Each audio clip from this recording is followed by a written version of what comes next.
दोस्तों नमस्कार, स्वागत है आपका अपने YouTube चैनल शिवाजी क्लासेस में। देखिए, हमने साधारण ब्याज का पहले से ही एक वीडियो अपलोड कर रखा है, तो ये हमारी दूसरी वीडियो है। अगर आपने पहली वाली वीडियो नहीं देखा है तो आप उसको प्लेलिस्ट में जाकर देख लीजिए। हमने पहले से डाल रखा है, उसको एक ईजी तरीके से बताया है कि हम किसी भी साधारण ब्याज को मात्र 5 सेकंड में कैसे हल कर सकते हैं। ठीक है, और आज मैं थोड़ा सा उसी तरीके का क्वेश्चन है, थोड़ा सा अलग टाइप का क्वेश्चन, तो इस पे ध्यान देंगे कि वो हम कैसे हल कर सकते हैं।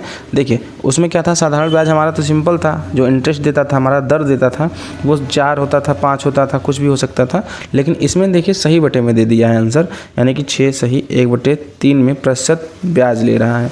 तो इसको हम कैसे हल कर सकते हैं। देखिए, तो पहले हम सभी को पता है, क्वेश्चन पढ़ लेते हैं। 600 रुपये का 3 सही 1/2% की दर से 5 वर्षों का साधारण ब्याज होगा। तो ये हमें इस यानी कि 600 का 3 सही 1/2% की दर से 5 वर्षों का साधारण ब्याज होगा। अब हम पहले क्या करते थे कि 600 का मल्टीप्लाई 3 में, अगर 3 होता तो यहाँ 3 में कर देते थे, उसके बाद डायरेक्ट ही 5 में मल्टीप्लाई करके हमें आंसर ला सकते थे। तो चलिए हम इसको भी कैसे हल करेंगे, इसको हम इसके बारे में बात कर लेते हैं। तो देखिए, 3 सही क्वेश्चन यहाँ पे दर पहले देखेंगे, 3 सही 1/2 दिया है। अब इसका मतलब हम समझेंगे ना कि कितना है, इसका मतलब कि ये 3 है और ये आधा। 1/2 का मतलब क्या होता है, आधा। ठीक है, 3 और आधा यानी कि 3.5 जिसको बोलते हैं, सभी को पता है ना। 3.5 का मतलब क्या होता है, 3.5। अगर हम इसको डेसिमल में कन्वर्ट कर लें तो आंसर बहुत आसान हो जाएगा। देखिए कैसे, यानी कि अगर लिखा है 3 सही 1/2, 3 दूनी 6 1 7, 7/2।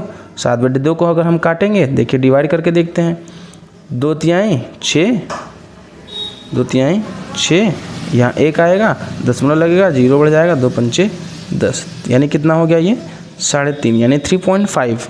अगर रेट इसकी जगह पे हम 3.5 कर देंगे तो और आसान हो जाएगा। तो चलिए हम बात करते हैं इसको कैसे हल कर सकते हैं एकदम ईजी तरीके से ना। तो देखिए, हमें फार्मूला पता है साधारण ब्याज का, SI बराबर PR/T/100। देखिए, बार बार फार्मूला लिखने की ज़रूरत नहीं है, हम डायरेक्ट ही हल कर सकते हैं इसको।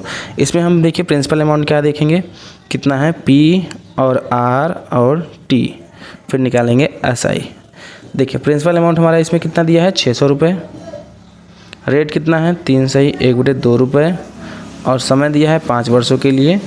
अब हम निकालेंगे इसको साधारण ब्याज। देखिए, 3 सही 1/2% को हम क्या लिख सकते हैं, 2 तिहाई 6 1 7/2। ठीक है, 7/2 को ही क्या लिख सकते हैं, 3.5। हम इसको कई तरीके से हल कर सकते हैं। हम पहले फार्मूले बेस पे देखते हैं कैसे हल होगा ना। तो उस फार्मूला लगाएंगे साधारण ब्याज का, मूलधन गुणते दर गुणते समय बटे में 100। ठीक है, देखिए अब यहाँ क्या होगा, साधारण ब्याज कितना है, 600 रुपये।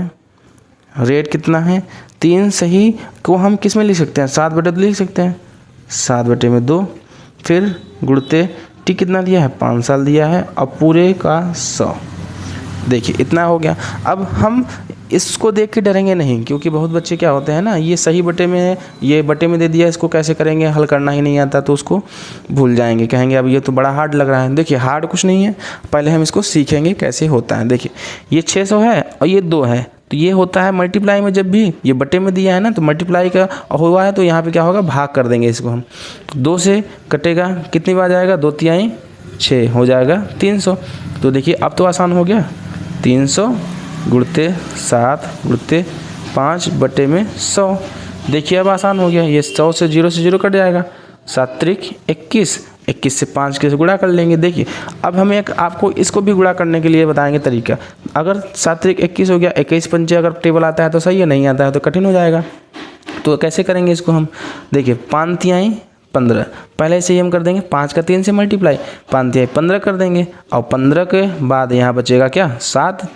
ठीक है ना, अब 15 का पढ़ा 7 बार पढ़ देंगे, कितना आ जाएगा, 15 तिहाई 45, 15 चौका 60, 15 पचे 75, 15 छक्का 90, 15 सत्ते 105, यानी हमारा साधारण ब्याज क्या आ गया, 105 रुपये। ठीक है, ये हमारा अच्छे तरीके से हो गया साधारण ब्याज निकालना। अब देखिए एक तरीका और है इसको हल करने का, जो हम 7/2 लिखे थे यहाँ पे, अब यहाँ लिखेंगे हम डायरेक्ट 3.5। इसको भी कैसे हल करेंगे, तो लिखेंगे इसको हम साधारण ब्याज। देखिए पहला मेथड हो गया, अब दूसरा मेथड देखेंगे जिसमें अगर पॉइंट में दे दिया हो तो वो कैसे हल होगा, 600 गुणते, अब देखिए P के बाद R दिया है तो हम 3.5 लिख देंगे, इंटू 5 बटे में 100। ठीक है, देखिए हम सबसे पहले क्या पता है हम आपको कि 100 है और 0 है, तो हम तुरंत ही इसको क्या कर देंगे, काट देंगे। तो ये कटा, ये कट जाएगा, दोनों 0 कैंसिल हो गए। तो 6 को अगर हम 35 से मल्टीप्लाई करेंगे कितना होगा, और 35 के बाद 5 से मल्टीप्लाई कर देंगे कितना हो जाएगा, ऑटोमेटिक आंसर हमारा निकल के आ जाएगा। ऐसे ही कर सकते हैं हम। ठीक है, देखिए 5 बचा 25, अब 5 तिहाई 15, 5 बचा 25, 5 तिहाई 15, 15 में 2 जोड़ देंगे 17, 17.5।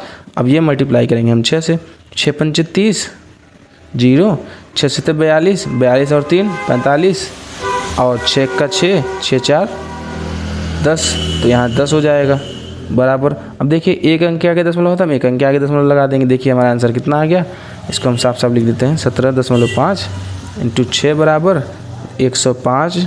0 यहाँ पे था तो हम यहाँ दशमलव कर देंगे, तो हमारा साधारण ब्याज क्या निकल के आ गया, 105। ठीक है दोस्तों, आप कमेंट में हमें ज़रूर बताएं कि वीडियो कैसी लगी। इसके बाद हम एक और नई वीडियो लेके आएंगे जिसमें हम आपको समझाएंगे कि अगर क्वेश्चन महीने में दे दिया हो, तो महीने में दिया है तो वो हम साल में कैसे बदल के उसको कैसे कन्वर्ट करके हम इसको आंसर ले आएंगे। तो उसके लिए भी हम वीडियो ज़रूर अपलोड करेंगे। आप कमेंट ज़रूर करें कि आपको वीडियो कैसी लग रही है। धन्यवाद।